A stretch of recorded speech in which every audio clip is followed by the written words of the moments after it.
बिस्मिल्लाहिर्रहमानिर्रहीम रब्बि ज़िदनी इल्मा। अस्सलामु अलैकुम वरहमतुल्लाहि वबरकातुहू। आज की जो वीडियो रिलेटेड है सेकंड ईयर केमिस्ट्री प्रैक्टिकल से रिलेटेड के सेकंड ईयर केमिस्ट्री के प्रैक्टिकल्स को किस तरह समझा जाए और इनका जो है वो किस तरह एग्जाम में आपसे सेकंड ईयर प्रैक्टिकल्स के बारे में आपका एग्जाम लिया जाता है और खासकर स्टूडेंट जो है वो जर्नल में किस तरह हम जो है वो सेकंड ईयर के प्रैक्टिकल्स को लिखते हैं, उससे रिलेटेड ये वीडियो है। इंशाल्लाह आपको ये हेल्पफुल साबित होगी जो है वो सेकंड ईयर प्रैक्टिकल्स को समझने में। तो जो मेन जो पार्ट है अगर आप कहते हैं सेकंड ईयर प्रैक्टिकल के अंदर, तो वो है आपके पास जो है वो क्या है, वो एनालिसिस ऑफ सिंपल सॉल्ट है। आपको सॉल्ट दिया जाएगा और उस सॉल्ट को क्या किया करना है, आपने एनालाइज करना है। और वो एनालाइज किस तरह करना है, और इसमें आपके पास ये स्टेप्स हैं, इसमें आपको क्या करना है, वो पार्ट 1 है प्रिलिमिनरी एग्जामिनेशन। ये क्या है, हम आगे इसको डिस्कस करेंगे। फिर उसके बाद डिटेक्शन ऑफ एसिडिक रेडिकल या एनाइन। ठीक है, एनाइन क्या negative charge particle chemical species होते हैं और उसको हम एसिड रेडिकल कहते हैं। एसिडिक रेडिकल क्यों कहते हैं, क्योंकि ये पार्ट जो है जब क्योंकि इसमें हम सॉल्ट की बात करते हैं तो हम कहते हैं कि न्यूट्रलाइजेशन रिएक्शन के रिजल्ट में हमारे पास जो वो सॉल्ट की फॉर्मेशन होती है, तो इसमें जो एनाइन होता है वो एसिड मॉलिक्यूल से आ रहा होता है, इसलिए हम उसको एसिडिक रेडिकल कहते हैं। बेसिक रेडिकल या कैटायन, ये क्योंकि जो है बेस से आ रहा होता है सॉल्ट की फॉर्मेशन के लिए, तो हम इसको कहते हैं बेसिक रेडिकल है ये। इसमें कुछ यहाँ नीचे एग्जाम्पल भी है सॉल्ट कि अब आपके पास ये जो है जिस तरह ये NOH है और HCl आपस में कंबाइन होते हैं तो ये एक सॉल्ट की फॉर्मेशन होती है। ठीक है, इसमें Na पॉजिटिव Cl नेगेटिव है। ठीक, तो ये भी एक सॉल्ट है और इसमें Na पॉजिटिव जो है वो आपके पास डेफिनेटली ये कहाँ से आ रहा है, NOH से आ रहा है, तो ये बेसिक रेडिकल है। और अगर आप Cl की नेगेटिव की बात करते हैं, Cl एसिड से आ रहा है, तो इसलिए हम इसको कहते हैं एसिडिक रेडिकल है। और Cl नेगेटिव डेफिनेटली क्या है, आपके पास एनाइन है, और जो आपके बेसिक रेडिकल है वो क्या आपके पास कैटायन है। अब प्रिलिमिनरी एग्जामिनेशन क्या है, इसकी क्या है इंपॉर्टेंस, हम इसमें एक बात याद रखिएगा, ये जो आपका सेकंड ईयर प्रैक्टिकल है ये है क्वालिटेटिव एनालिसिस। फर्स्ट ईयर में आपने क्वांटिटेटिव एनालिसिस की थी और साथ में क्वांटिटेटिव आपने acid base titration, redox titration को स्टडी किया था। और इसके अलावा मेल्टिंग पॉइंट, बॉइलिंग पॉइंट आपने वहाँ पे क्वांटिटेटिवली फाइंड किए थे। इसके अलावा आपने एलिमेंट डिटेक्शन भी की थी, नाइट्रोजन, सल्फर और हैलोजेंस की फर्स्ट ईयर प्रैक्टिकल में। अब ये टोटल जो आपके पास सेकंड ईयर है, ये टोटल जो डिपेंड करती है, ये क्वालिटेटिव एनालिसिस होती है कि आपको किसी भी कंपाउंड की, यानी कि जिस तरह यहाँ सॉल्ट है, वो सॉल्ट उसमें कौन कौन से आयंस मौजूद है, यानी कि एनाइंस और केटायन, इसको आपने एनालाइज करना है। और साथ में आपको किस तरह जो है वो आपके पास एक प्रिपरेशन भी है कंपाउंड्स की या मिक्सचर की, वो जैसे प्रिपरेशन ऑफ आयोडोफॉर्म और प्रिपरेशन ऑफ एलम है। इसके अलावा आपके पास बायोमोलिक्यूल्स की एनालिसिस भी है, क्वालिटेटिव एनालिसिस, प्रोटीन है आपके पास, कार्बोहाइड्रेट्स हैं, फैट्स हैं। ठीक है, तो ये आपके पास जो है वो आपकी एक सेकेंड ईयर केमिस्ट्री के जो है प्रैक्टिकल्स का पार्ट है। तो प्रिलिमिनरी एग्जामिनेशन क्या है, इससे हमें क्या मिलता है, तो ये कह रहे हैं कि कुछ फिजिकल और केमिकल टेस्ट हैं हम परफॉर्म करते हैं, इससे हमें क्या मिलती है, इंफॉर्मेशन मिलती है कि कौन कौन से एसिडिक या बेसिक रेडिकल हो सकते हैं। ठीक है, तो इससे आप प्रिलिमिनरी एग्जामिनेशन से भी काफ़ी हद तक आप क्या कर सकते हैं, आइडेंटिफाई कर लेते हैं कौन से एसिड या बेसिक रेडिकल हो सकते हैं। इसको हम क्या कहते हैं, प्रिलिमिनरी एग्जामिनेशन। ठीक है, तो ये फिजिकल और केमिकल टेस्ट हैं, कौन कौन से आगे हम जो है डिटेल से स्टडी करेंगे। तो अब इसके बाद रेडिकल है आपके पास। रेडिकल आयन क्या होता है, एन एटम और group of atom with positive और negative charge is called radical और ion. These are mainly of two types, basic radical and acidic radical. ठीक है, इसके दो टाइप्स हैं, ये आपसे वाइवा में पूछा जा सकता है। इसके अलावा आयन जो है वो केमिकल एक इलेक्ट्रिकल चार्ज स्पीशी है। रेडिकल की एक डेफिनेशन ये भी आपके पास के species which contain odd electrons. ठीक है, तो ये ऑर्गेनिक केमिस्ट्री में और इस तरह आप जगह जगह रेडिकल की डेफिनेशन पढ़ चुके हैं। तो ये है आपके, हम कहते हैं कि ये चार्ज पार्टिकल। ठीक है, तो ये एसिडिक रेडिकल और बेसिक रेडिकल की डेफिनेशन आपसे एग्जाम में पूछी जा सकती है। ठीक है, तो basic radical the positive charge. अच्छा, अब इसमें जो आपके पास एना वो था, जो यहाँ बेसिक रेडिकल की बात हो रही है या कैटायन की। ठीक है, तो यह बेसिक रेडिकल है। The positive radical provided by base, यानी कि जो बेस प्रोवाइड करता है for the formation of salt, इसको हम बेसिक रेडिकल कहते हैं। Since it has a positive charge so it is called cation. ठीक है, क्योंकि इसके ऊपर पॉजिटिव चार्ज होता है इस वजह से इसको कैटायन कहते हैं। अब बेसिक रेडिकल्स के आपके पास ग्रुप्स हैं, इनको ग्रुप्स जो है वो ग्रुप 1, 2, 3, 4 और तकरीबन 5 जो 6 जो 5 ग्रुप्स हैं आपके पास, 1, 2, 3, 4, 5 एंड 6 ग्रुप में आपके पास है ना, ये आपके बेसिक रेडिकल के। ये आपने इनको याद रखने के टोटल बेसिक रेडिकल के ग्रुप्स कितने आपके पास 6 हैं। और कौन सा बेसिक रेडिकल कौन से ग्रुप में, ये भी इंफॉर्मेशन आपकी क्या रखनी है। अब ये ग्रुप 1 है आपके पास, तो इसमें आपके पास लेड, सिल्वर, ठीक है, तो और मर्क्यूरस है, ये क्या आपके पास ग्रुप 1 में सिल्वर और मर्क्यूरस जो है वो आपने अपनी लैब में काम इस पे नहीं किया, लेकिन आपने जो क्या किया लेड और जो है लेड पे आपने काम किया, लेड एसीटेट सॉल्ट को आपने आइडेंटिफाई किए। इसके अलावा ग्रुप 2 में जो है आपके पास दोबारा आपके पास जो है ये ग्रुप 2 है, इसमें आपने कॉपर आयंस, ठीक है, इसमें आपने जो है वो कॉपर आयन जो है वो ग्रुप 2 में आपने क्या किया बेसिक रेडिकल में इन पे आपने इसको एनालाइज किया। इसके अलावा ग्रुप 3 में आपके पास जो है वो एल्यूमिनियम है, इसके अलावा फेरिक है 3+ है, Fe2 फेरस है, क्रोमियम है, ठीक है, तो ये इसमें आपने क्या किया ग्रुप 3 में इन चारों को आपने क्या किया एनालाइज किए। फिर ग्रुप 4 में जो है निकल है आपके पास, कोबाल्ट है, ठीक है, तो इसमें आपने क्या किया इसकी एनालिसिस किए। और इसके अलावा ग्रुप जो है 5 में आपके पास बेरियम और इसके अलावा कैल्शियम की एनालिसिस आपने किए, तो ये बेसिक रेडिकल्स हैं। इसके अलावा आपके ग्रुप जो 6 है इसमें मैग्नीशियम है और आपके पास अमोनियम है, इसकी आपने क्या किया एनालिसिस किए। तो इन जो है खासकर जो बेसिक रेडिकल्स हैं जिसे हम कैटायंस कहते हैं, इनकी आप क्या कर चुके हैं एनालिसिस कर चुके हैं। अब इनके साथ जो आपके पास एसिडिक रेडिकल्स हैं वो 3 ग्रुप्स में डिवाइडेड है। नेक्स्ट जो आपके पास 3 एसिडिक रेडिकल्स हैं वो 3 ग्रुप्स में डिवाइडेड है। तो इन्हीं बेसिक रेडिकल्स के साथ आप ग्रुप 1 में जो है एनालाइज कर चुके हैं कार्बोनेट को, आप एनालाइज कर चुके हैं बाइकार्बोनेट को और एसीटेट को। तो ये आप याद रखिए कि कौन से एसिडिक रेडिकल्स को आपने क्या किया उनके साथ आइडेंटिफाई किए, ठीक है। इसके अलावा ग्रुप 2 में जो है आप जो है वो क्लोराइड है, ठीक है, ब्रोमाइड है आप, और जो है वो ठीक है क्लोराइड और ब्रोमाइड को आपने क्या किया साथ में एनालाइज किए। इसके अलावा ग्रुप 3 में आपने सल्फेट और फॉस्फेट को क्या किया साथ में एनालाइज किया। तो ये आपके पास ये वो एसिडिक रेडिकल्स हैं जिनको आपने डेफिनेटली, ये जो एसिडिक रेडिकल्स हैं ये बेसिक रेडिकल्स के साथ जब कंबाइन होते हैं, मिसाल के तौर पर अगर आप बात करते हैं फेरिक क्लोराइड की, ठीक है, फेरिक FeCl3, तो फेरिक जो है वो आपके पास बेसिक रेडिकल है, क्लोराइड आपके पास एसिडिक रेडिकल है। फेरिक जो है वो अपने ग्रुप में वहाँ पे उसको ग्रुप जो है वो फेरिक जो है वो कौन से ग्रुप में आपके पास, फेरिक जो है वो आपके पास जो है ये ग्रुप 3 में, ठीक है, फेरिक ग्रुप 3 में। ये आप जब एनालाइज करेंगे केमिकल टेस्ट परफॉर्म करेंगे तो उसमें आपको ग्रुप 3 में फेरिक के रिजल्ट्स मिलेंगे।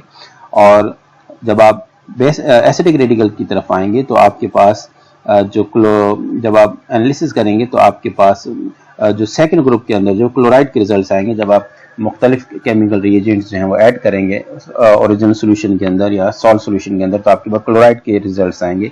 इस तरह फिर आप आइडेंटिफाई कर लेंगे कि आपके जो सॉल्ट के अंदर है वो फेरिक है और साथ में क्लोराइड है, तो दोनों का फार्मूला जो बन जाएगा वो FeCl3, तो आप कहेंगे गिवन सॉल्ट आपके पास फेरिक क्लोराइड है। तो ये है आपने हर ग्रुप के अंदर कौन सा रेडिकल किस ग्रुप के अंदर है, इसको आपने इंफॉर्मेशन को याद रखना है, ठीक है। फिर फ्लेम टेस्ट आप परफॉर्म करते हैं। फ्लेम टेस्ट जो है वो ये भी एक आप कहते हैं प्रिलिमिनरी एक टेस्ट है, और इसमें क्या किया जाता है, इसका पूरा मेथड है, इसको आप पढ़ लें किस तरह, और ये परफॉर्म कर चुके हैं आप। और इसकी वजह ये होती है कि आपके पास ये जो मुख्तलिफ है, आप जिस तरह आप कैल्शियम है, आपके पास बेरियम है, कॉपर है, ठीक है, और सोडियम, क्योंकि ये अल्कली मेटल आयंस होते हैं, ये मीथेन फ्लेम के ऊपर क्या होते हैं, इनमें इमिशन स्पेक्ट्रम देते हैं, मुख्तलिफ कलर देते हैं। इसकी बेस पे हम इनको क्या कर लेते हैं आइडेंटिफाई कर लेते हैं, इनकी कलर्स हैं, ये आपसे क्या किया जा सकता है वाइवा में जो है इसके रिलेटेड जो है वो पूछा जा सकता है। और डेफिनेटली अगर आपसे इससे रिलेटेड कोई कैटायन आता है तो ये आपका फ्लेम टेस्ट भी जो है वो आपको परफॉर्म आपको आना चाहिए कि किस तरह परफॉर्म किए जाते हैं, उनकी क्या रिजल्ट हैं। अब आपके पास अगर आप देखते हैं बेरियम है तो येलोइश ग्रीन है, कॉपर है ब्लूइश ग्रीन, और सोडियम गोल्डन येलो है, और पोटाशियम वायलेट कलर है, ठीक है। एश टेस्ट है, ठीक है, ये आपके यहाँ किस तरह परफॉर्म किया जाता है। इसके अलावा सोल्यूशन कैसे, सॉल्ट सोल्यूशन कैसे प्रिपेयर किए जाते हैं, तो डेफिनेटली आप फर्स्ट ईयर केमिस्ट्री के अंदर भी आपको बताया गया था कि किस तरह जो है सोल्यूशन प्रिपेयर किए जाते हैं, मोलैरिटी, नॉर्मेलिटी, मोलैलिटी बेस्ड करते हैं, जिसमें उन्होंने कहा कि सॉल्ट सोल्यूशन आप बनाते कहते हैं। डेफिनेटली आपको जब आप प्रैक्टिकल के लिए आएंगे तो आपको सॉलिड सॉल्ट दिया जाएगा, तो सॉलिड सॉल्ट से आपको जो सोल्यूशन फॉर्म में रिएक्शन परफॉर्म करने सारे आपको टेस्ट ट्यूब दी जाएंगी। उन टेस्ट ट्यूब के अंदर जो है आपको हो सके सॉलिड सॉल्ट दिया जाएगा, तो आप बीकर के अंदर सॉल्ट सोल्यूशन बना लेंगे। आप उस सॉल्ट सोल्यूशन को जो फिर आप क्या कर सकते हैं डायरेक्टली यूज कर सकते हैं। इसका तरीका क्या है, आप सिंपल थोड़ा सा ये करेंगे, little amount of the salt आप लें टेस्ट ट्यूब के अंदर, ठीक है, add little quantity of water, shake it, ठीक है, तो आपके पास क्या हो जाएगा वो सॉल्ट सोल्यूशन जो है वो और वो सॉल्ट जो वाटर में डिजोल्व हो जाएगा।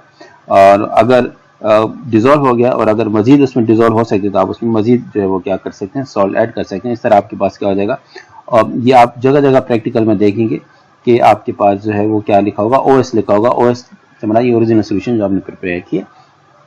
If the salt is not soluble in cold or hot water, then try in HCl dilute in the same way cold या hot। ठीक है, अगर वो वाटर में सॉल्युबिलिटी कम है तो आप ये तरीका यूज कर सकते हैं।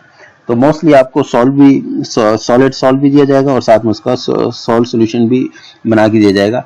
सॉलिड सॉल्ट से आपको क्या होगा, इससे आपको उसकी फिजिकल स्टेट के बारे में पता चलेगा कि वो क्रिस्टलाइन स्टेट है या अमोर्फस स्टेट है, और सॉल्युबल फॉर्म में दिया जाएगा ताकि आपका ये दोनों का जो है उसमें परेशान मत होइएगा, क्योंकि जो आपको सोल्यूशन अगर दिया जाता है तो वो उसी सॉल्ट का होगा जो सॉलिड फॉर्म में दिया जाता है।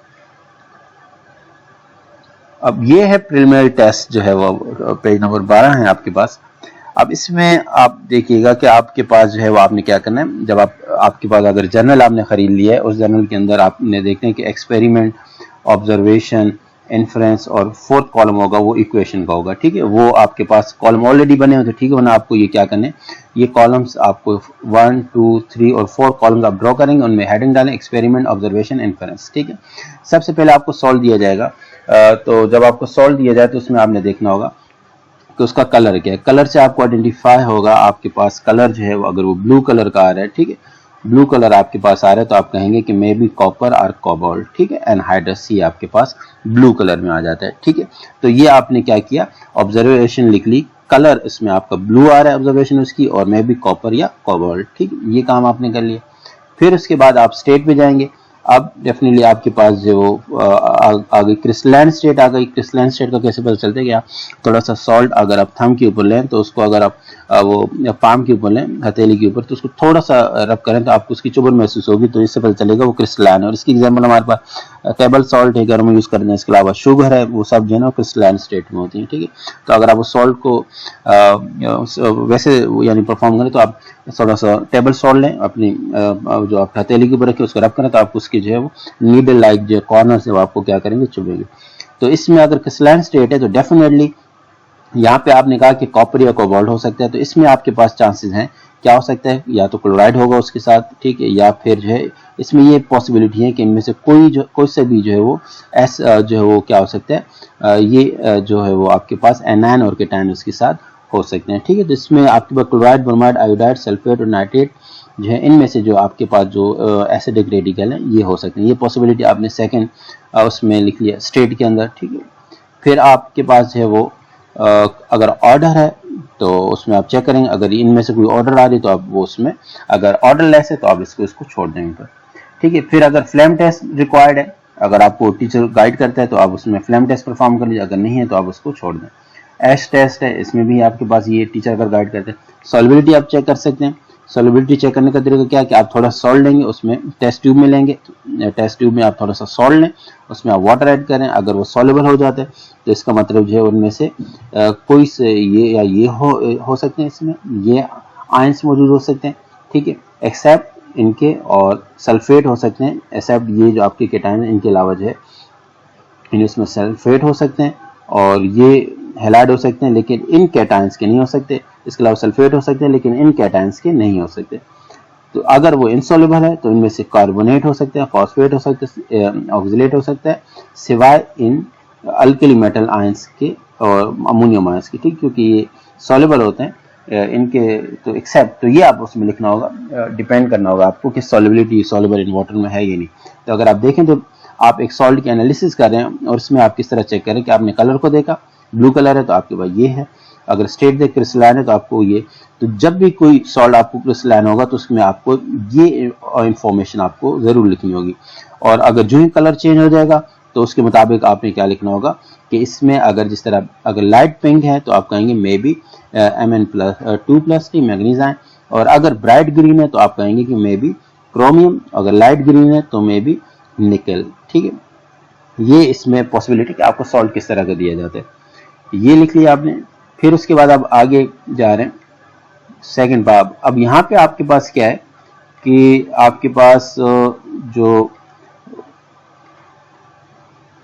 अब आपने क्या याद रखना है, अब सबसे पहले अगर आप देखें कि detection and confirmation for acidic radical और एनायन, ठीक है, इसमें आपके पास ये टेस्ट फॉर, ठीक है, अब हमने अभी देखा कि ग्रुप्स में डिवाइड किया था एसिडिक रेडिकल को।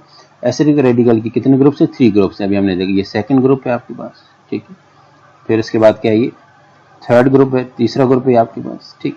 अगर आप नेक्स्ट आप देखें, ये वही हेडिंग्स हैं कि ये देखें, अगर आप एक्सपेरिमेंट, ऑब्जर्वेशन, इन्फ्रेंस, ठीक है, इक्वेशन जो आगे जाके पेज पर है, अगर आप इक्वेशन इनकी देखना चाहेंगे तो आपको पेज नंबर 16 पे आपको क्या होगा, पेज नंबर 16 पे आपको इन्फ्रेंस, क्योंकि अगर आप क्या कहते हैं ग्रुप 1 अगर आपको टेस्ट करना है तो आपके ऊपर जो ओरिजिनल सॉल्ट होगा, ठीक है, उसमें आपको क्या करना होगा, डाइल्यूट HCl ऐड करना होगा। अगर आपसे एग्जाम में पूछा जा सकता है कि ग्रुप 1 एसिडिक रेडिकल के ग्रुप 1 का रिएजेंट कौन सा है, तो आप कहेंगे डाइल्यूट HCl है। आप उसके ओरिजिनल सॉल्ट के अंदर क्या करेंगे, HCl ऐड करेंगे। अब ऑब्जर्वेशन क्या हो सकती है, ये ऑब्जर्वेशन नंबर 1 आ सकती है, या ये ऑब्जर्वेशन होगी, या ये ऑब्जर्वेशन होगी, या ये ऑब्जर्वेशन होगी, ठीक है, या ये ऑब्जर्वेशन हो सकती है और ये ऑब्जर्वेशन नहीं हो सकती, ठीक है। अगर ये ऑब्जर्वेशन होती है, अगर ये वाली ऑब्जर्वेशन होती है तो फिर आप कहेंगे क्या है, मे बी ये आयंस इसमें हो सकते हैं। फिर इन दोनों के दरमियान है, इन दोनों ये होंगे, और इससे रिलेटेड जो इक्वेशन है पेज नंबर 16 पर, वो आप यहाँ पे क्योंकि इक्वेशन नहीं लिखी हुई तो आप जो हेडिंग डली होगी आपके पास जो है टेस्ट फॉर एक्सपेरिमेंट, ठीक है, आप एक्सपेरिमेंट के नीचे जो है वो आप टेस्ट फॉर लिख दीजिएगा। आपने क्योंकि एक कॉलम ड्रॉ किया होगा उसमें एक्सपेरिमेंट लिखा हो, तो एक्सपेरिमेंट के नीचे टेस्ट फॉर ग्रुप 1 है और उसमें ये ऐड कर लिया, फिर ऑब्जर्वेशन में ये रिजल्ट आया, फिर आपने कहा फर्स्ट करिए ये है, तो फिर आप उसमें लिखेंगे, उसके सामने उसी की इक्वेशन लिखेंगे। लेकिन अगर आप इन तीनों में से कोई एक भी रिजल्ट नहीं आता तो फिर आप कहेंगे ग्रुप 1 इज, इन्फिनिट्स में आप लिखेंगे ग्रुप 1 इज एब्सेंट, ठीक है।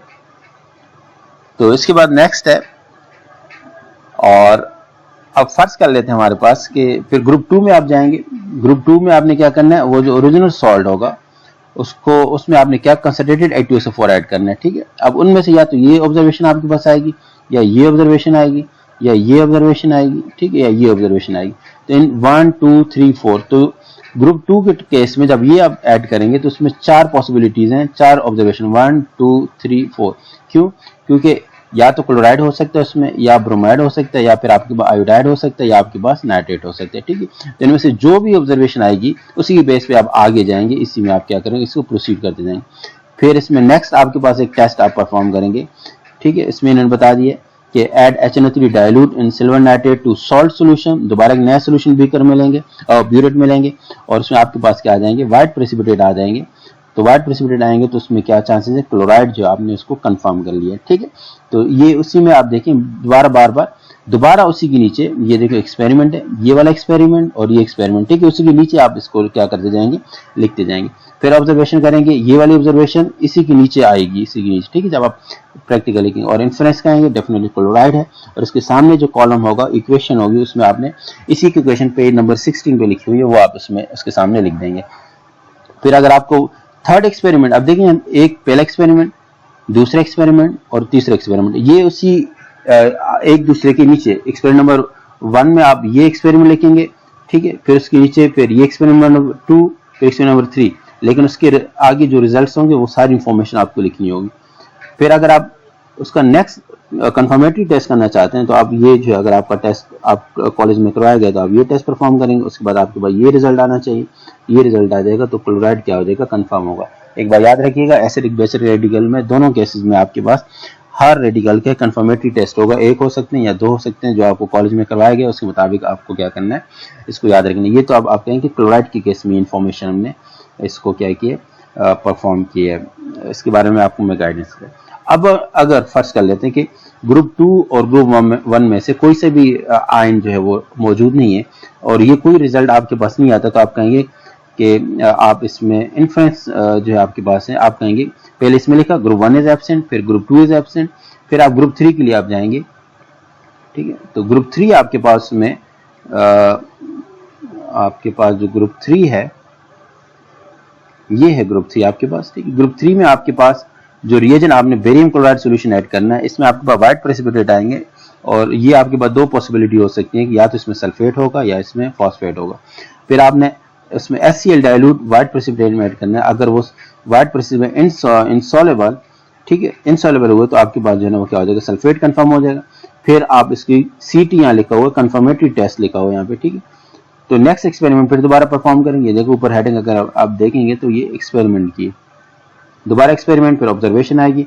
ऑब्जर्वेशन क्या आएगी इसकी, ऑब्जर्वेशन इसकी ये आएगी कि आपने क्या किया, ये आपने इसमें original solution OS, original solution यानी दोबारा आपने एक अलग से बीकर में ब्यूरेट में सोल्यूशन लिया, उसमें आपने लेड एसीटेट ऐड किया तो वाइट प्रेसिपिटेट आ जाएंगे, तो हम कहेंगे सल्फेट कंफर्म हो गया, ठीक है।